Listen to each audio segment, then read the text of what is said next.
말씀을 전하겠습니다. 여호수아 13장부터 19장까지는 가나안 땅을 정복해서 12지파에게 분배하는 이야기다, 그렇게 말씀을 드렸습니다. 그 중에서 특별히 이제 14장하고 15장은 유다지파에게 땅을 나누어주는 이야기를 다루고 있습니다. 그러니까 다른 지파에 비해서 유다지파 이야기는 상당히 자세히 다루고 있고, 그 가운데서 특별히 갈렙의 이야기들이 한 2번 정도 나옵니다. 개인사가 14장에서 이미 한번 공부해서 헤브론을 주십시오. 또 나와요. 이제 내일 아침에 공부할 내용이. 그래서 유다지파는 좀 자세하게 많이 다루고 있는데, 오늘 이제 이 말씀해 보면은 유다지파에게 땅을 나누어 주시면서 각 가문이나 또는 각 가정, 각 이제 간의 그 경계를 정확하게 하시고, 또 유다지파 전체 그 동서남북의 경계를 하나님이 정확하게 경계를 지어주시는 그런 이야기예요. 그런 이야기들이 오늘 이제 1절부터 12절까지 말씀에 있는데, 이 이야기를 통해서 하나님이 주시는 교훈을 얻고자 합니다. 자, 우리가 이제 성경을 읽을 때 성경을 읽는 방법이 한 2가지, 크게 나누면 2가지가 있어요. 그래서 하나는 구속사적인 방법으로 성경을 읽는 것입니다. 성경은 무엇보다도 하나님의 구원에 관한 책이죠. 구원에 관한 말씀이에요. 하나님이 타락한 인간을 어떻게 구원하시고, 그 구원 계획이 어떻게 이루어져서 예수 그리스도에게서 완성되고 성취되고, 또 그것이 종말에 어떻게 완성되는가 하는 이제 전체 성경의 가장 중요한 주제는 구원이죠. 하나님의 창조와 구원의 이야기입니다. 자, 그래서 어떤 분들은 성경을 읽을 때는 이처럼 하나님의 말씀을 읽을 때는 구원사적인 관점에서만 읽어야 하지, 성경을 읽고 그래서 개인의 어떤 모범으로 삼아서 신앙의 모델로 삼아서 적용하는 건 합당하지 않다, 이렇게 주장하는 사람들이 있었습니다. 그러나 성경을 구원사적으로만 읽으면은 성경을 읽고 구약을 읽고 특별히 뭘 설교하겠어요? 맨날 똑같은 설교밖에 못하지. 또 하나 이제 주장하는 것들이 성경을 모범적으로 읽는 거예요. 모범적으로. 예를 들면 오늘 이제 유다지파에 땅을 나누어주는 이야기, 이 이야기를 우리가 읽었습니다. 이 이야기를 읽고, 물론 구속사적으로도 이 말씀을 볼 수 있지만은 그 안에 어떤 우리들에게 주시는 삶의 교훈이라는 게 있는 거죠. 예? 예를 들어서 다윗 이야기가 얼마나 많이 나와. 그 다윗은 이제 구속사적으로 읽을 수도 있지만은 다윗의 삶들을 우리가 쭉 사무엘서에서 공부하면서 우리 그리스도인으로서 어떻게 살아야 되는가에 대한 그런 교훈을 얻었죠. 그래서 이 2번째가 이제 첫째는 구속사적으로 읽는 것이고, 둘째는 삶의 모범으로 읽는 것입니다. 이 2번째 읽기도 굉장히 중요합니다. 2가지를 나누어서 다툴 필요가 없어요. 이 둘 다가 중요한 거예요. 자, 예를 들면은 고린도전서 10장을 한번 우리가 이제 보면은 하나님께서 이스라엘이 출애굽할 때 광야에서 죄진 이야기들을 다루고 있어요. 고린도 교회 교인들에게 보내는 서신에서 이스라엘 사람들이 광야에서 죄진 이야기를 다룹니다. 근데 그 이야기를 왜 하나님이 쓰게 하셨느냐, 성경으로 그 목적도 분명히 이야기해줘요. 고린도전서 10장 6절 한번 읽어보겠습니다. 시작.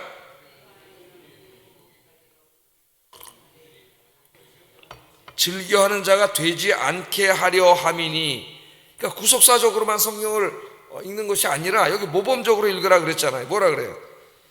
이러한 일은 우리의 본보기가 된다 그랬잖아요. 옛날 성경에는 거울이 된다 그랬습니다. 본보기가 되어 우리로 하여금 그들이 악을 즐겨한 것 같이 즐겨하는 자가 되지 않게 하려고 이스라엘의 광야에서 죄짓고 하나님의 심판을 받은 이야기를 기록했다는 거예요. 그렇게 이야기하죠.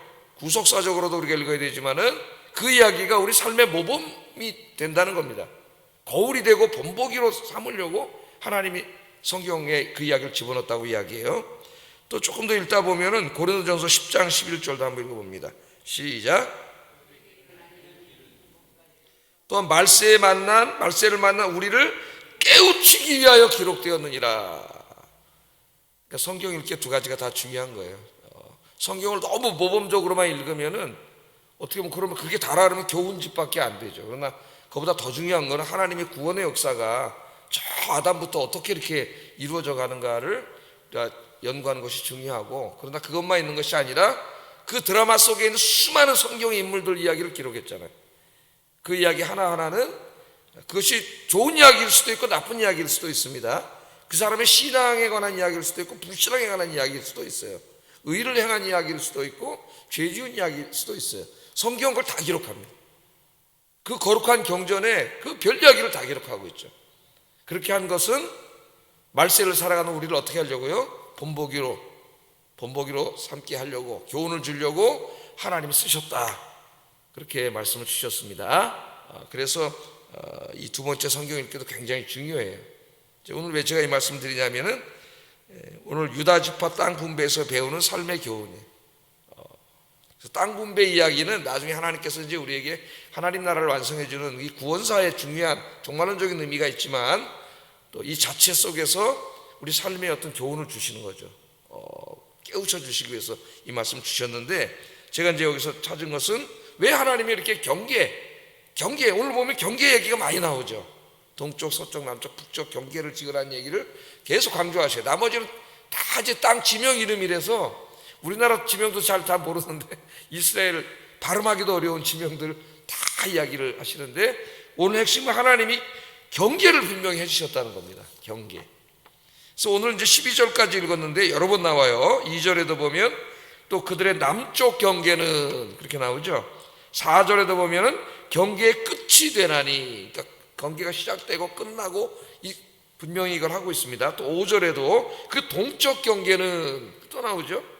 12절에도 서쪽 경계는, 동서남북 경계를 다 지어줬어요. 그러니까 땅을 하나님이 주실 때에 각 지파별로도 경계를 다 주셨고 또 가문별로도 다 이렇게 경계를 지어주셨어요. 여러분, 왜 이렇게 하나님이 경계를 지어주는데 이렇게 관심을 가지셨고 그것을 이 성경에 이렇게 강조해서 기록했을 것 같아요? 하나님이 주신 것 이상 욕심 부리지 말라는 겁니다. 욕심 부리지 말라는 거죠. 예? 여러분, 저 땅의 경계를 정확하게 안 지어주고 대충 자 너희들이 알아서 너희 가문 여기 한 50가문 있다고 생각해 보세요. 예? 저쪽 가서 저 땅 줄 테니까 너희끼리 날아가져라. 그럼 어떻게 되겠어요? 인간이 정말 죄성이 없다면은 형님 먼저 아우 먼저 하면서 이렇게 살겠지만 인간은 절대 그럴 수 없습니다. 인간의 마음속에 뭐가 있어요? 탐욕과 욕심이 있죠. 그래서 십계명에서도 탐심을 버리라. 탐심은 우상숭배라 그랬습니다. 우상숭배. 그때 자세히 배웠죠. 탐심에 대해서. 그러니까 우리 인간은 좋은 게 있으면 어떻게 해요? 소유하고 싶은 마음이 있어요. 에리크 프롬의 소유냐 존재냐는 그 책이 바로 그런 책이에요. 존재에 사는 삶을 사람이 있고 소유의 삶을 사는 사람이 있는데, 정말 위대한 그 사람이 말한 에리크 프롬이 말한 뭐 예수님이나 뭐 이런 위대한 분들 4명 빼고는 나머지가 다 이렇게 어떻게 해요? 소유에 대한 욕심이 있죠. 좋은 게 있으면 갖고 싶고, 저기 땅이 있는데 사이좋게 나눠 가지세요. 절대 사이좋게 형제도 못 나눠 가져요. 가서 서로가 더 많이 가지려고 싸워. 남의 떡이 어때요? 더 크게 보이고. 그러면 내 이웃을 네 몸과 같이 사랑하라고 하신 하나님의 말씀이 이루어지지 않고 경계를 하나님이 정확히 주어주지 않으면 서로 가서 더 가지려고 막 싸우고 막 그 가나안 땅이 하나님 나라가 만들어지는 게 아니라 사탄의 나라가 만들어질 거예요. 지옥이 만들어질 거예요. 그게 어떻게 보면 좀 부끄럽지만 교회들도 너무 주변에 이제 교회들이 많다 보면은 서로 이제 교인 자기들 교회를 뺏어가려고 뭐 그런 경우들이 많죠. 아파트 앞에 차 세워놓고 막 서로 데려가려고 애들 데려가려고 하나님 말씀과 반대로 하는 거죠. 이게 탐욕과 욕심이에요. 그래서 하나님은 이 오늘 경계를 지어주셨는데 이미 그 전에 신명기 말씀에서도 이 경계를 지어주면 그 경계표를 절대 옮기지 말라 그랬습니다. 하나님이. 신명기 19장 14절 한번 읽어보겠습니다. 시작. 내게 주어 차지하게 하신 땅, 곧 내 소유가 된 기업의 땅에서 조상이 정한 내 이웃의 경계표를 옮기지 말지니라. 경계표를 어디로 옮길까요? 축소해서 옮기고 싶을까요? 확장해서 옮기고 싶을까요? 사람들이 확장해서 옮기고 싶겠죠. 하나님 주셨는데 이걸 내가 조금 더 이루고 싶을 거 아닙니까? 욕심 부리지 말라는 거예요. 하나님 주신 경계표를 절대 옮기지 마라. 잠언 23장 10절 한번 읽어보겠습니다. 시작. 옛 지게석을 옮기지 말며 구아들의 밭을 침범하지 말라고 말씀했습니다. 여기 지게석도 똑같은 경계표입니다. 히브리 말로는 다 개불이에요. 개불. 번역을 우리말로 다르게 했을 뿐이지. 하나님이 지어주신 경계표를 욕심이 나가지고 하나님 주신 거 충분히 먹고 살 만큼 주신 거예요. 그런데 그걸 이제 자꾸 이렇게 확장시키려는 욕심이 있습니다. 자, 이렇게 하나님이 주신 땅에서 욕심 부리지 않고 경계표를 지키면서 이스라엘이 살았으면 저렇게 망하지 않았을 거예요. 구약처럼 하나님 복을 받아서 얼마든지 하나님 주신 땅 안에서 부족함이 없이 살았을 겁니다. 그런데 인간의 마음속에 욕심이 생겨요. 한 사람이 욕심을 부리기 시작하면은 반드시 공동체 전체에 문제가 생깁니다. 한 평이라도 땅을 더 갖기 원하는 욕심에 사로잡혀 사람들이 어떻게 돼요? 밤에 몰래 나가서 경계표를 옮겨놓는 거죠. 살짝. 그래, 경계표 옮기지 말라는 거예요. 살짝 옮겨놔. 그럼 알 도리가 없습니다. 현대사회에서도 막 자기 땅이 어디냐 그러면 막 소송이 붙고 막 계량기 갖다가 막 우리 교회도 몇 번 계량기 쟀어요. 한두 번. 저 도로에서 어디까지가 우리 땅이 경계 잘 몰라요. 눈으로 보면. 그죠? 정확하게 갖다 재고 막 도면으로 만들고 돈을 들여서 이렇게 해야 되는데 고대 사회에서는 알 수가 없어요. 근데 여기다 하나님 주시다 꽂아놨어요. 제 땅이라고 이렇게 몇 군데. 그래서 밤에 살짝 뽑아갖고 1m 뒤에다 갖다 놓으면은 알 도리가 없어요. 알 도리가. 예? 그 몰래 경계표를 이제 이렇게 갖다 옮기고 그런 일이 있는 겁니다. 자, 그런데 시간이 그러면서 이제 경계표를 옮기는 것이 밤에 가서 살짝 옮기는 건 순진한 사람들이 하는 짓이고 교묘한 방법으로 이제 경계표를 옮기는 거죠. 그게 뭐냐, 힘과 권력으로. 자, 농사를 짓고 같이 사는데 어느 날 가뭄이 들었어요. 이쪽 지역에. 예? 그럼 쌀이 없으니까 이제 그 땅을 저당 잡히고 쌀을 좀 얻어갔습니다. 내년에 이제 농사 잘 져서 갚아야지. 그런데 가뭄이 몇 년 들다 보면 어떻게 돼요? 갚지 못하면 땅을 뺏기는 거예요. 하나님이 주신 땅을 뺏기는 거예요. 그런 식으로 이제 그 고리 대금 이자를 주고 돈을 빌려주거나 곡식을 빌려주거나 또 힘 있는 자들이 아하방처럼 강제로 이런 것들을 이렇게 교묘하게 뺏으면서 이 땅을 다 이제 갖게 되는 거죠. 그래서 하나님이 이거를 막으려고 인간을 다 알아요. 하나님 타락한 인간이 탐욕과 욕심을 막을 수 없다는 걸 압니다. 그래서 하나님이 희년법, 안식년법 우리 다 공부했죠. 예? 이걸 정해 주신 거예요. 안식년이 돌아오면 7년째 되는 날은 자기 땅이라도 농사를 못 짓고 가난한 사람들이 와서 농사를 짓게 하신다든가, 그 다음에 7년씩 7번이 되면은 7, 7이 49, 50년째가 되잖아요. 그날 희년으로 정해가지고 이렇게 이제 가뭄이 들고 그래서 땅이 잡히고 막 땅을 뺏긴 사람들의 모든 땅과 빚을 다 탕감해주고 땅도 원주인에게 다 돌려주라 그랬어요. 그러니까 하나님이 말씀하신 대로 살았다면은 오늘날 이 세상에 이렇게 빈부의 차이가 심하지 않습니다. 물론 50년간은 어느 정도 좀 벌어질 수 있지만 50년마다 어떻게 되는 거예요? 다 원상태로 회복되는 거예요. 다 돌려줘야 돼요. 그래서 지금 이제 기독교 경제학자들 중에서 이 희년법을 우리 인간이 살고 있는 경제제도로 이렇게 만들어 보려고 하는 노력들이 상당히 있습니다. 지금 유럽에서도 그렇고. 그래서 제3세계 국가에 뭐 이제 그 빚을 탕감해 준다거나 이자를 탕감해 준다거나 그 이자와 빚 때문에 다 나라가 지금 일어나지는 못하잖아요. 가난하게 살고. 이런 일들을 이제 해서 법으로 통과시켜 가지고 실제로 시행을 했어요. 유럽에서. 그 사람들이 다 기독교인들이에요. 하나님 말씀을 실천하는 것이. 우리나라에도 이제 막 이 토지법이라든가 이 경제법, 기독교 경제 이런 걸 연구해 가지고 저도 학생 운동할 때 그런 운동을 했고 사회 정의를 위해서 많이 일을 하고 있습니다.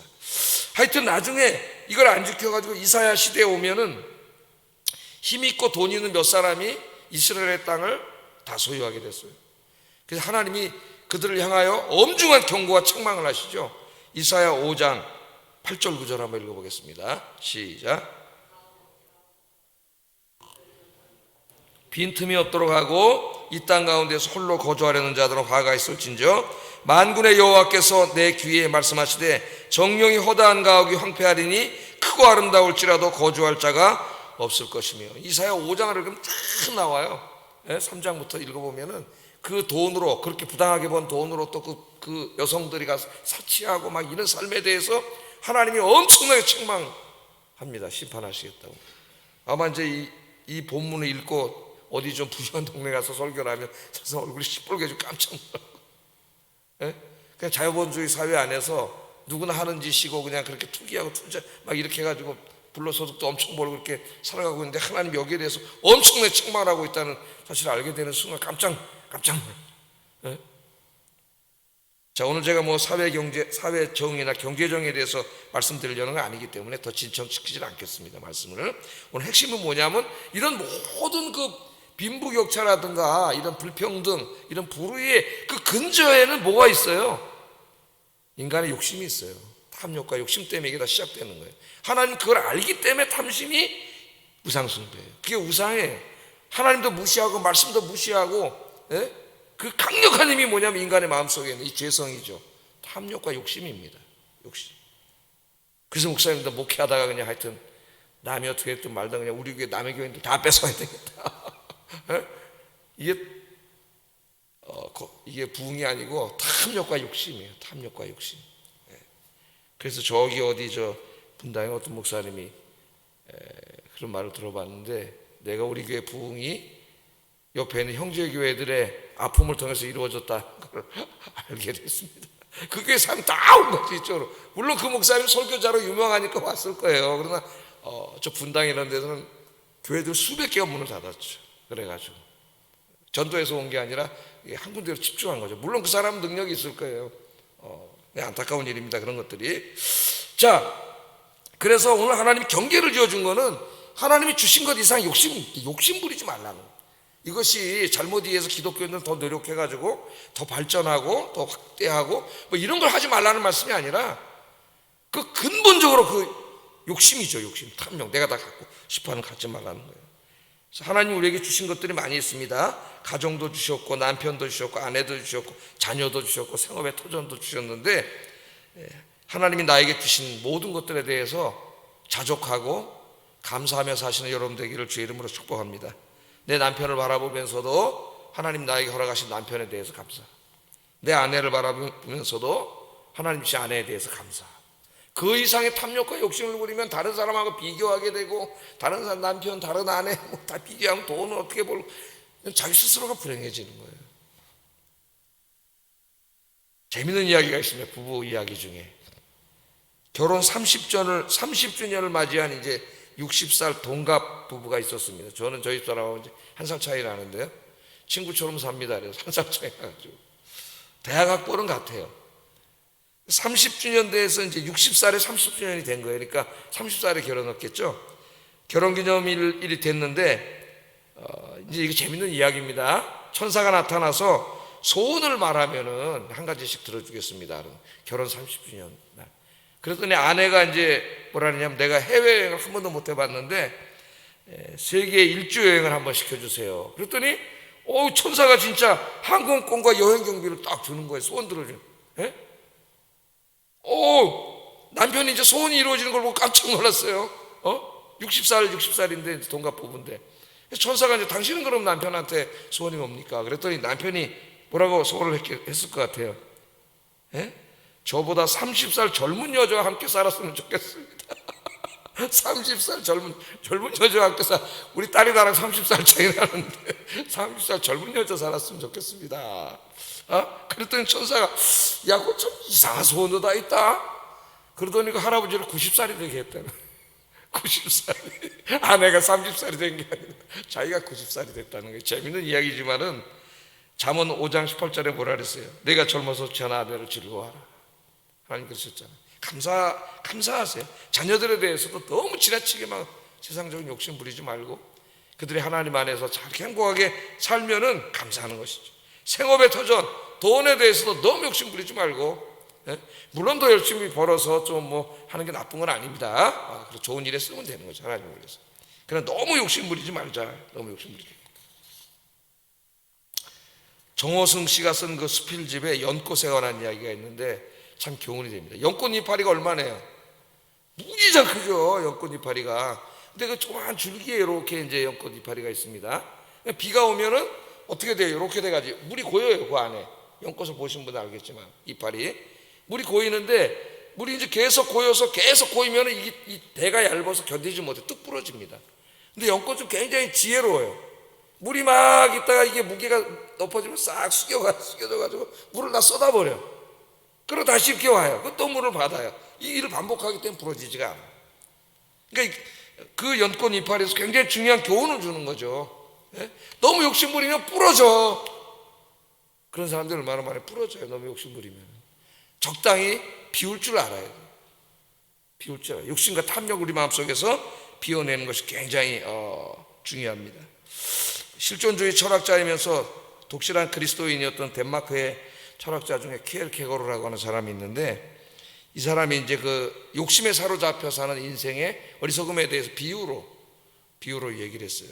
어느 가을날 이제 가을이 되면 촛새들이 따뜻한 지방을 향해 날아가잖아요. 예? 그래서 따뜻한 지방을 향해 촛새들이 탁 날아가는데, 날아가는 중에 옥수수밭을 발견했어요. 옥수수밭을. 그 새들이 내려와서 이제 먹고 가려고 탁 내려서 먹는데, 이제 먹고 배가 부르니까 나머지들은 이제 가야 되잖아요. 따뜻한 나라로 다 날아서 가는데, 그 중에 첫 새 한 마리가 욕심이 났어요. 아니 여기 먹을 게 이렇게 많은데 왜 거기를 굳이 가냐. 그렇게 자기 혼자 계속 바보 같은 놈들 계속 먹은 거예요. 안 가고 그 다음날 또 먹고 예? 저 날아간 새들을 바보라 그러면서 동료들. 근데 어느 날 겨울이 와가지고 거기서 얼어 죽어버렸답니다. 예? 얼어 죽었어. 욕심을 내면 그렇게 된다는 이 유명한 철학자가 설교를 했어요. 탐욕과 욕심을 버리라. 하나님께서는 바울을 통하여 이 탐욕과 욕심, 자꾸 경계표를 확장시키고자 하는, 그래서 그거 하려고 이제 죄도 짓고 하나님 떠나고 하나님으로부터 멀어지고 이런 삶에 대해서 그렇게 살지 않게 하기 위해서 바울을 통해서 이 탐심을 이기는 중요한 영적인 교훈을 주셨습니다. 이 말씀을 읽고 이제 기도하려고 그러는데, 디모데전서 6장 6절 10절 이며 말씀이에요. 제가 자주 읽어드립니다. 자족하는 마음이 있으면, 자족은 뭐예요? 스스로 만족하는 거죠. 스스로 만족. 신앙이 있는 사람이 할 수 있는 거예요. 자족하는 마음이 있으면 경건은 큰 이익이 되느니라.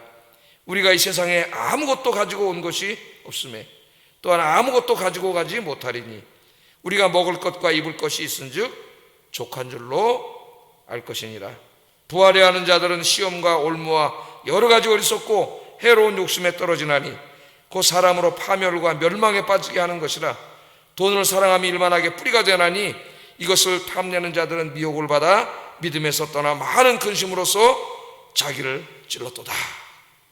탐심, 마귀가 가져다주는, 우리를 파멸시키기 위해서 우리 마음속에 주는 게 탐심, 탐욕과 욕심인데, 이것을 이기는 힘은 자족과 감사입니다. 오늘 하루도 하나님이 우리에게 주신 것들을 깊이 묵상하면서 자족하고 감사하는 하루가 되기를 주의 이름으로 축복합니다. 기도하겠습니다. 말씀 생각하면서 기도하겠습니다. 매일 성경 말씀 읽으면서 말씀의 교훈에 따라 사는 하루가 되게 하소서. 탐심을 버리고 하나님께서 주신 것들에 자족하며 감사하는 하루가 되게